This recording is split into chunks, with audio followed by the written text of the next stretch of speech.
Ils sont morts en faisant ce qu'ils aimaient et ce pourquoi ils étaient appréciés. Bienvenue sur Watch Mojo Français, aujourd'hui nous faisons le décompte du top 10 des célébrités qui sont mortes en travaillant.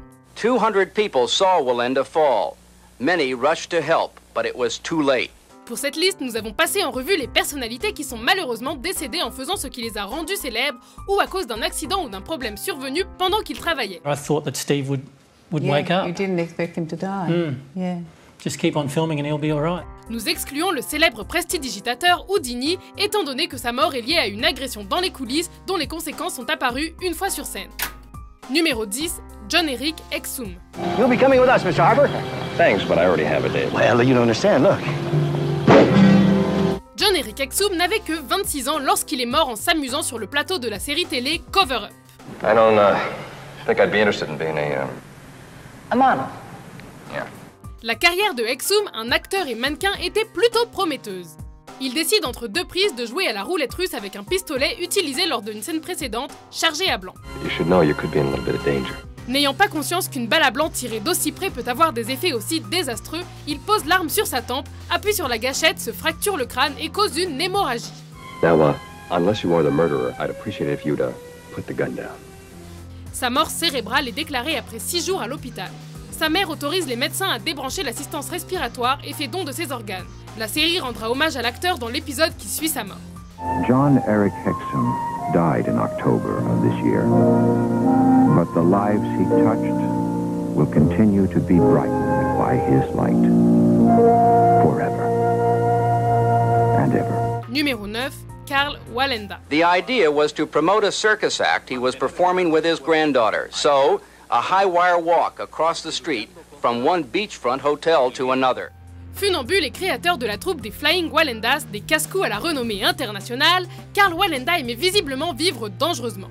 Il était le cerveau derrière la terrifiante pyramide humaine formée par 7 acrobates sur 3 niveaux marchant sur un fil. Mais en 1978, il réalise le numéro de trop. The patriarch of the Great Wallendas was best known for the creation of their 3-level human pyramid.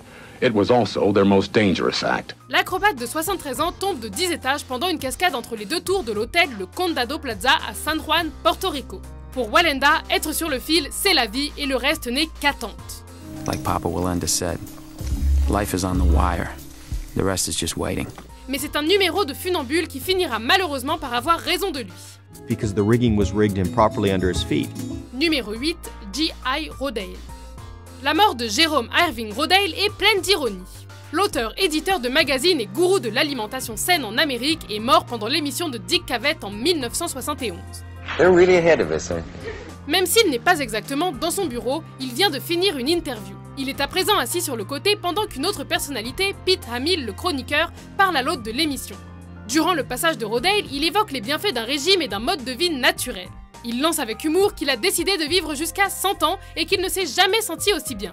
Il meurt d'une crise cardiaque quelques minutes plus tard à 72 ans. In those days they said, "Oh, your heart doesn't sound right." They didn't know. Numéro 7, Leslie Harvey.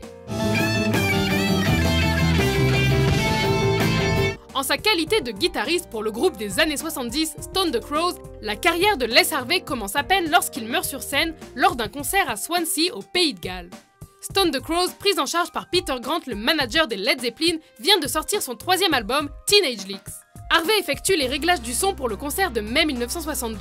Sur la scène, trempé par la pluie, Harvey touche ce qui s'avère être un microphone dépourvu de prise de terre et s'électrocute. Le groupe ne s'en remettra jamais vraiment malgré la sortie de leur 4e album. Harvey fait partie du célèbre club des 27.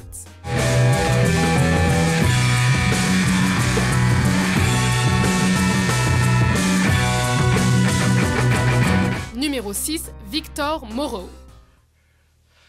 Help me, please. L'acteur américain Vic Morrow est tué avec Mika Dinley et René Shin Yishen, 2 enfants acteurs, en tournant une scène pour le film de 1983, Twilight Zone The Movie. Des effets pyrotechniques surprennent le pilote de l'hélicoptère sur le tournage qui s'écrase sur le trio. Morrow a été décapité par l'hélice. L'accident engendre des poursuites sans précédent contre le réalisateur, John Landis, et d'autres membres de l'équipe responsable de cette scène qui ont été poursuivis pour meurtre avant d'être acquittés. Les standards de sécurité ont également été renforcés. Look, Sergeant, I had stripes too, and I didn't get them for nothing. Bet you didn't lose him for nothing either. Numéro 5, Brandon Lee.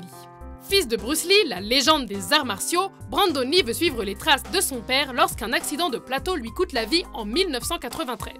Try hard. Try again.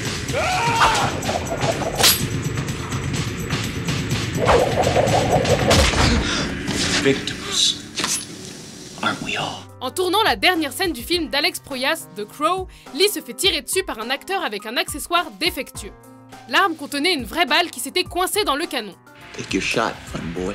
C'est son compagnon de scène, Michael Massey, qui lui tire dessus. Dans la scène, le personnage de Lee surprend des malfrats en train de tabasser sa copine. Le film devait se terminer quelques jours plus tard lorsque la tragédie frappe.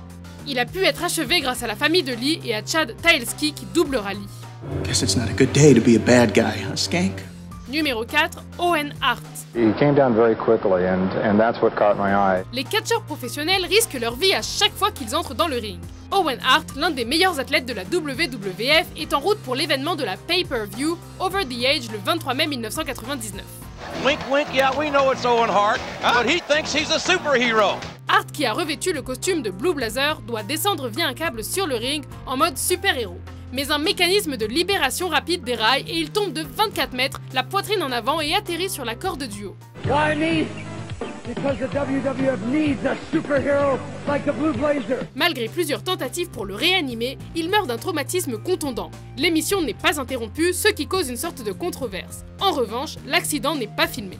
I actually know firsthand from the wrestlers involved that they wheeled my dead brother right past all the wrestlers and actually pushed wrestlers out the door and said, go, go, go. Malgré l'équipe de soins qui traite Owen, c'est le commentateur Jim Rose qui a le déplaisir d'assurer aux téléspectateurs que l'accident de Hart n'est pas du cinéma. This was not part of the storyline. This was a terribly tragic situation. Numéro 3, Tommy Cooper. I said to the Chinese waiter, I said, look, this chick I got here's code. He's well, sure, he's been dead 2 weeks. Tommy Cooper était l'un des magiciens et comédiens les plus aimés et respectés de toute l'Angleterre et une icône de son époque. You're thinking of Frazier with an eye. Well, he's got an eye. He's got 2 eyes. Ce comédien talentueux, connu pour son nez rouge et son fameux Just Like That, est parti en un instant. Farewell.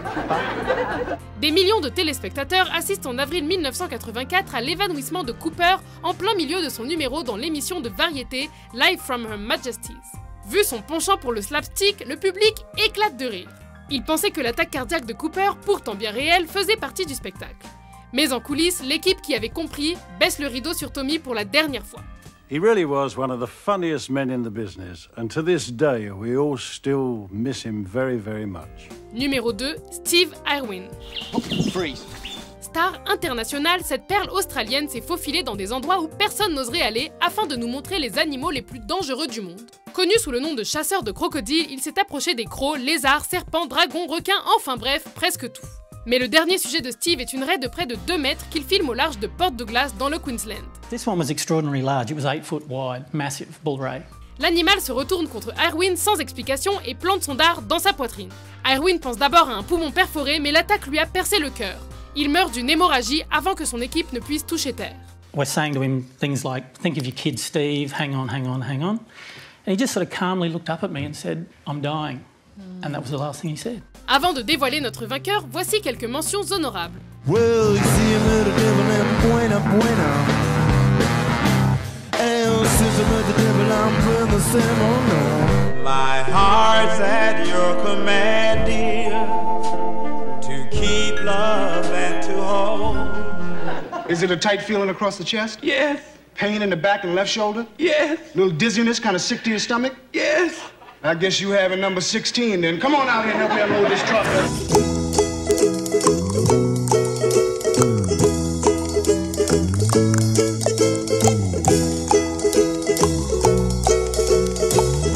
Numéro 1, Dimebag Darrell.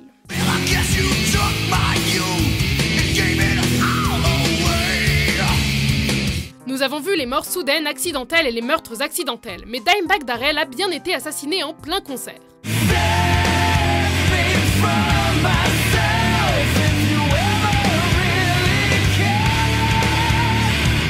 Damage Plan vient d'entrer en scène lorsqu'un ancien marine, Nathan Gale, tire 3 balles dans la tête de Garel Abbott. Le carnage ne s'achève que lorsqu'un officier de police tue Gale depuis les coulisses. D'après certaines théories, Gale n'avait pas digéré la façon dont Pantera, l'ancien groupe de Dimebag, s'était séparé. Il affirmait que Pantera lui avait volé l'une de ses chansons. La police, en revanche, n'a jamais trouvé la raison de l'assassinat sauvage de Dimebag.